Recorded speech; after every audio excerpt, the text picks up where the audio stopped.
Hi, we're Sarah and Ryan Kaufman from One Foot Off the Grid, and today we're going to give you 7 tips that you need to know before you buy a piece of land. We bought our 5-acre piece of land 7 years ago, and we're super happy with it. However, when we purchased it, we didn't have all of the information, and there's a lot of things we wish we would have known to ask before we started doing our research. We promise that after watching this video, you're going to feel way more comfortable buying your own piece of land than we were 7 years ago. Tip number 1.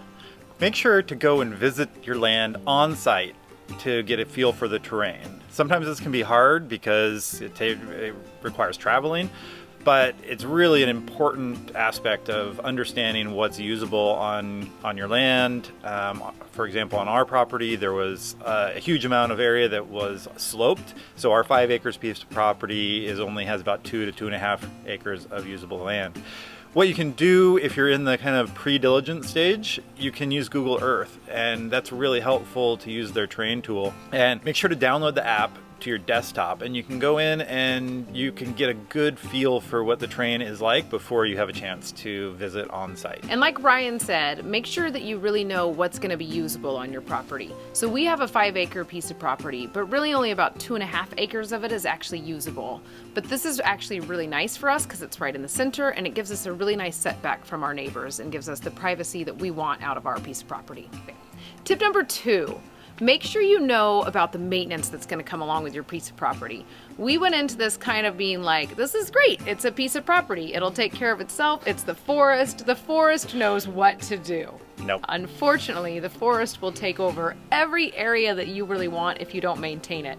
So we actually have a culvert that runs under our road that leads up to our property, and a what? Well, a ton of leaves that fall. And a ton of leaves that fall into it. So we didn't quite understand that we needed to keep that clear. We've never had anything happen because luckily we had a neighbor tell us, hey, make sure you're maintaining that. So now every year we know we need to maintain the creek that runs through our property and make sure it's not getting clogged up with a bunch of leaves so that our road to our property is there when we need it.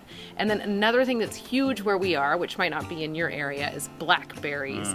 And they take over everything. They're great to eat in the summertime, but they're just a total weed and they take over everything. So that's something we've had to learn how to basically eradicate. We just get rid of them now. Or maintain, so we still have one picking patch in the summertime. So, and then we also have a small view of a water view on our piece of property, and we want to maintain that, and that's been a lot more of a hassle than we thought, and Ryan has to do a lot of chainsawing, but I guess along with that you've learned a lot of chainsaw techniques.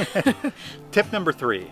Access to your land is extremely important. I mean, if you can't get onto your property, then there's not a whole lot of value. So there's a couple things to consider here. Is make sure you have an easement to access your actual piece of property. That should be kind of primary importance. If you're dealing with a bank, they'll probably double check that for you also. But also, like on our piece of property, there's a private road that leads up to our land. And so there's an association that we pay into every year that maintains that road every year or every other year. And one thing to consider is if it is a private road, make sure that there's an association in place because it could cause trouble in the future if you want to get a mortgage on your house. A lot of banks won't lend on a piece of property or a house unless there is a road maintenance agreement.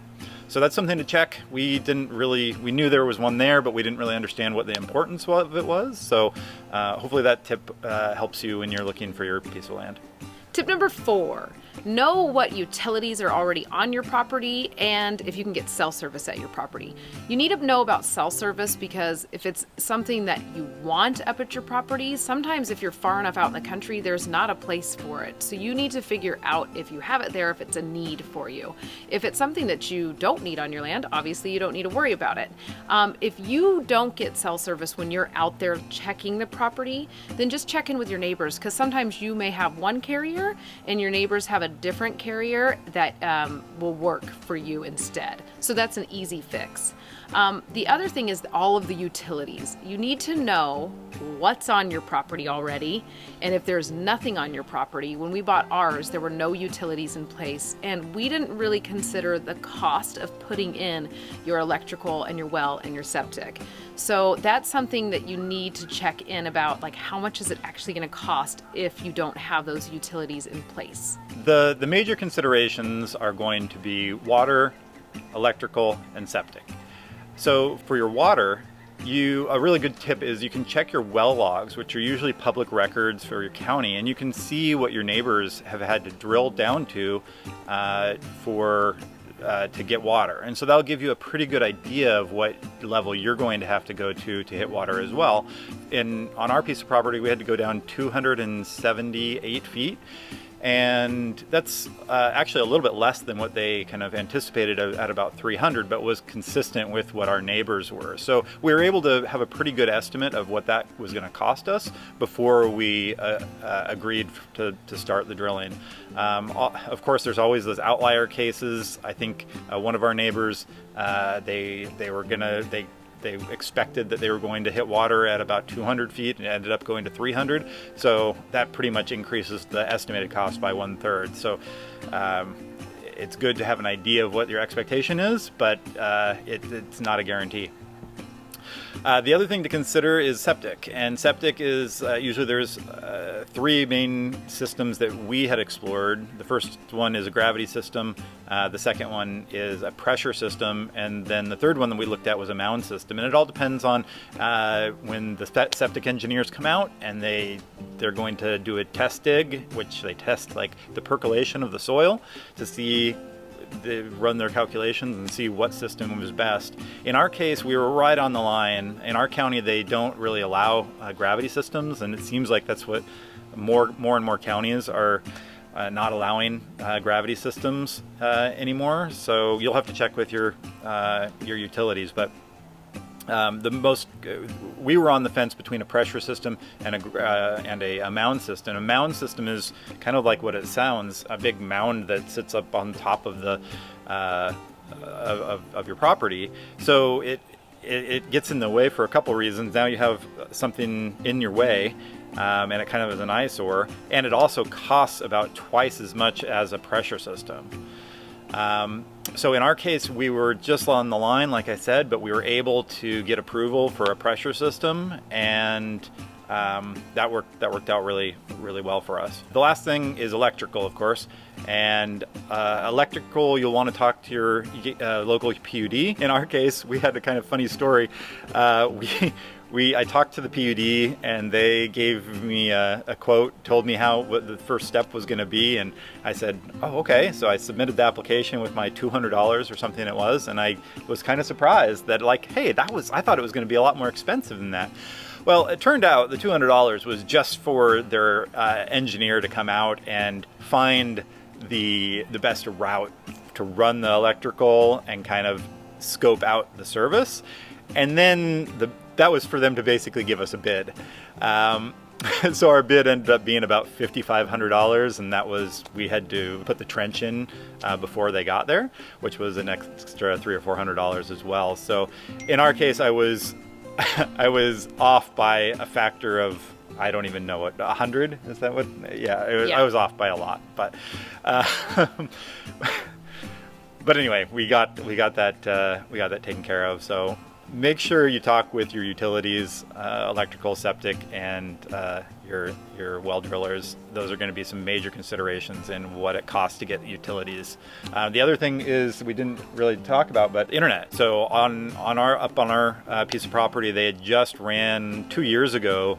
They ran fiber up our road. Otherwise, we would have been kind of stuck in a dial-up or satellite or mobile situation. So luckily, we're able to get high-speed internet up there now, which is kind of a luxury. There's, especially out in a lot of rural areas, you don't have the luxury of high-speed internet. So that's a very important thing, especially my wife and I work from home. So having access to high-speed internet was super important for us. Just to add on that again, it's just kind of you can put in all your utilities or as slow or as fast as you want to. So if you're in the case where we knew we were going to buy the piece of property and not be in a huge hurry to do anything. So we've been able to slowly save money for each piece of utility as we've gone along. But if that's not the case and you're ready to build right away, you really need to take it into consideration, because all of this really racks up a high price tag pretty fast. Yeah, and it was important for us to pay for as much as we could with cash, and so we took it slowly because it was kind of a long-term project for us. If you are looking to build right away, then you'll have to start exploring construction loans to be able to finance that and roll it into your construction project. Yeah. Tip number 5. What can you actually build on your land? What are you zoned for? This is something I don't really even think we checked on this. Nope. But mainly because we knew there were people living on this road and they had houses, so we were kind of like, that's all good. But one thing we did find out is no manufactured homes are allowed on this road that has all these pieces of property. That didn't affect us too much, but that may be something that you're looking into, so make sure you know about that. We did know we were going to have a trailer put up on our piece of property for a little while, so make sure if you're going to do that you can actually have a trailer up there that you can live in, or even just have as a permanent structure on your land, even though it's not permanent. And if you're looking at building a tiny house, that's something to look at too, because tiny house is probably considered a trailer since it's movable. So make sure that that is something allowed in your area. And then last would be farm animals. If you think that you're going to do any farm animals, any possibility of that in the future, make sure that's something that is allowed on your piece of property. Some places are not zoned for agricultural needs. Is that how you would say that? Yeah, zoning. So make sure that you actually know if that's allowed, because otherwise you may be there and you may get your house all built and be so excited to get your chickens and your goats and all that stuff, and then none of it's allowed. So that would be a huge bummer. One more thing to add is, even when places are zoned for residential, a lot of times you still are required to conduct a geological survey to make sure that the ground beneath your property is stable enough to build a foundation on. And luckily, we had a pre-inspection done, and the county came back and told us that there wasn't a need for a geological survey, but those can be very expensive if you are required to have one. And sometimes they'll come back and say, you can't build, or you'll have to put hundreds of thousands of dollars in retaining walls and whatnot to be able to build on a piece of property. So buyer beware. Tip number 6 is seller financing. How are you going to purchase your land? Banks are certainly an option to explore. A lot of times, even if you have good credit, banks will only lend about 50% on your property, and then they want to see you building right away. They want to have a construction loan go in, and you need to have a timeline to have a structure there, because they want that turning into a house that they can have a lien on. So that can be a challenge for a lot of people. How we purchased our land was we saw the piece of land, we liked it, and we talked with the realtor, and we had her talk with the owner, and we talked about seller financing. And in our case, we were able to purchase the piece of property for about 50% down, and the other 50% the seller financed for us at about 6%.